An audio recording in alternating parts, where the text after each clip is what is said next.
Hi, Spirit 105.3 family. Welcome into Tuesday's verse video. We're in the middle of a series called Rock and a Hard Place because I think that that's where you and I feel here in 2020, like we're between a rock and a hard place. But you know what happens when you put the Son of God between a rock and a hard place? He rises again, right? Thinking about the Easter story. But today, we're not thinking about Easter so much. We're thinking about Esther. So join me kind of in the middle of your Bible. I'm going to tell you the very beginning of the story of Esther. It's probably one of my top 3 favorite Bible stories. Hi, Jennifer. It's very dramatic. I mean, it should be a movie over and over again because there are so many incredible twists and turns. But basically, you have King Xerxes who ruled from India to Ethiopia, the Persian Empire, and he threw this huge 6-month-long show.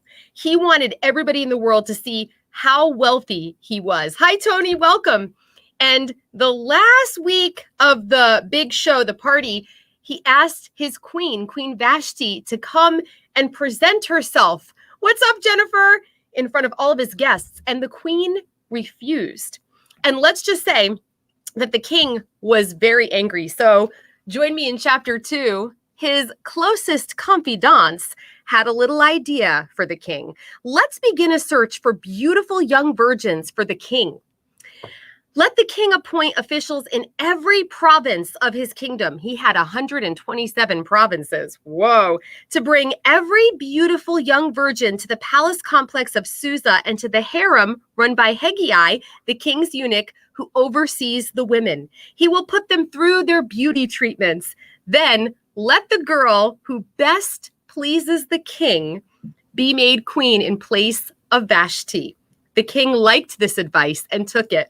Welcome in, Sally, Maria, and Susan. I know, Sally, I want to be just like Esther. This story is going to encourage you so much today. Now, there was a Jew, keep that in mind, who lived in the palace complex in Susa. His name was Mordecai, the son of Jair, the son of Shimei, the son of Kish, a Benjamite. His ancestors had been taken from Jerusalem with the exiles and carried off with King Jehoiakim, I'm not sure if I'm saying that right, of Judah, by King Nebuchadnezzar of Babylon into exile. Mordecai had raised his cousin Hadassah, otherwise known as Esther, since she had no father or mother. The girl had a good figure and a beautiful face.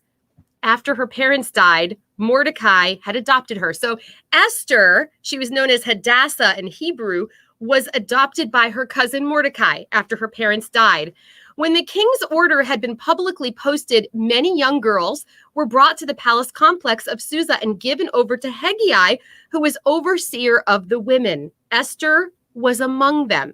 Hegai liked Esther and took a special interest in her. Right away, we're seeing that Esther is experiencing God's favor when she's between a rock and a hard place. The man who's in charge of taking care of these women sees the light in Esther. So he started her beauty treatments right off, ordered special food, assigned her 7 personal maids from the palace, and put her and her maids in the best rooms in the harem. Esther didn't say anything about her family and racial background because Mordecai had told her not to. She is respecting her adoptive father. Every day, Mordecai strolled beside the court of the harem to find out how Esther was doing and get news of what was going on. Each girl's turn came to go into King Xerxes after she had completed the 12 months of prescribed beauty treatments. 6 months treatment with oil of myrrh, followed by 6 months with perfumes and various cosmetics. When it was time for the girl to go to the king, she was given whatever she wanted to take with her. Wow. I imagine a lot of these women asked for precious jewels. But let's check out and see what Esther does. Because they were allowed to take these things with them when they left the harem's quarters. So she, sorry, I lost my place. She would go in there in the evening. In the morning, all of these women, they would return to a second harem overseen by Shazgaz. What a name, huh? The king's eunuch in charge of the concubines. She never again went back to the king unless the king took a special liking to her and asked for her by name. When it was Esther's turn to go to the king, She asked for nothing other than what Haggai, the king's eunuch in charge of the harem, had recommended. You see that? She understood what the right thing to do was. She wasn't thinking of herself. She was thinking about the position that God had placed her in at this point. So,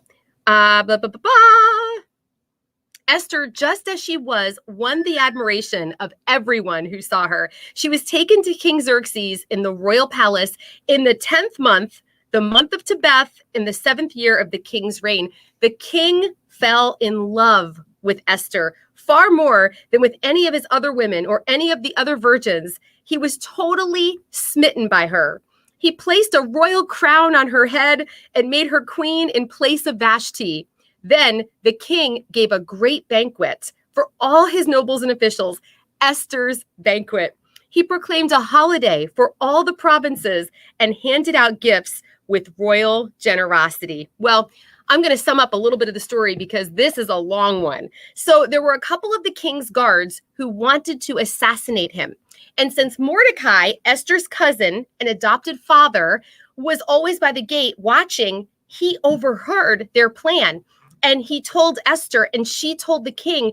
And basically, Mordecai, Esther's adopted father and cousin, saved the king's life. But, I'm sure the king is pretty busy, so he wasn't exactly taking names. He didn't know that it was Esther's cousin, somebody related to him. So in the meantime, King Xerxes decides he is going to nominate a right-hand man. He invites Haman, who is a very evil man, to be in charge of everything. And he really, really liked being favored by the king. He was not a good man at all. And as a matter of fact, he wanted everybody to bow down to him. So anytime Haman passed on the street, as a person who lived in the Persian Empire, you had to bow down to Haman. That's how arrogant he was. Seriously, Becky? I can't even imagine. Well, Mordecai, the Jew, Esther's adopted father and cousin, refused to bow down to Haman. And Haman was so angry that it wasn't enough for him to just get Mordecai in trouble. He wanted to have all of the Jews die just because Mordecai was a Jew and wouldn't bow down to him. This is the extent of evil in Haman's heart. He's very, very evil. So Haman gets advice from his wife and his family. Yeah, go to the king and ask him if you can take care of Mordecai and kill him. And so, he has this whole plan. He's going to go to the king and ask if he can have Mordecai assassinated for not bowing down to him. Well, then something happened because the king couldn't sleep one night. And he had one of his eunuchs read him the royal logs. And he heard about the name Mordecai, this man who saved his life from his guards who turned on him. And he said, have we done anything for this man who saved the king's life? No, we haven't. So he called Haman in, the king did, and he said, there is a man named Mordecai who saved my life. I want you to take him and parade him through the city and give him robes and riches. Do you see how the tables are turning on Haman? He is getting the exact opposite of what he wanted from the king. The king at this moment doesn't realize that Haman has asked him to kill all of the Jews, and he doesn't even know yet that his own wife is a Jew. This is such an incredible story. So now we come to the point where Mordecai tells Esther, you were here. You are here. You're in this position for such a time as this. You have to tell the king. But here's the problem. You can't just go to the king, even if he's your husband. There was a rule. Unless the king extended, sorry, this is all I have as a scepter, to you, you could die for even asking to be in the presence of the king. So Esther, in order to ask for help of her husband, took her own life in her hands. She went before the king and he held out his scepter to her, but she could have been killed just for doing that. Think of the courage that she had just in approaching her king. And unfortunately, because we're out of time, I'm going to have to continue this story tomorrow.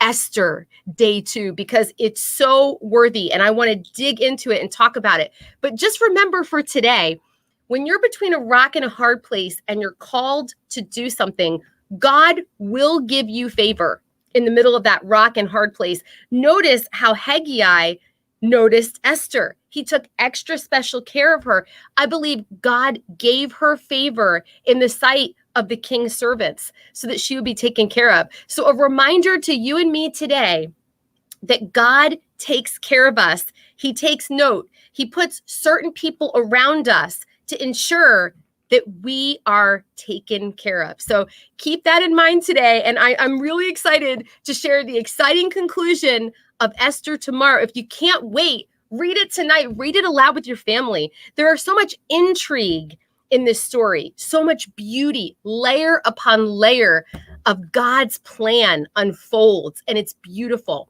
But it involves humans, and it's messy, and it involves courage. And you are going to be inspired when you hear the exciting conclusion. So until tomorrow, you are loved.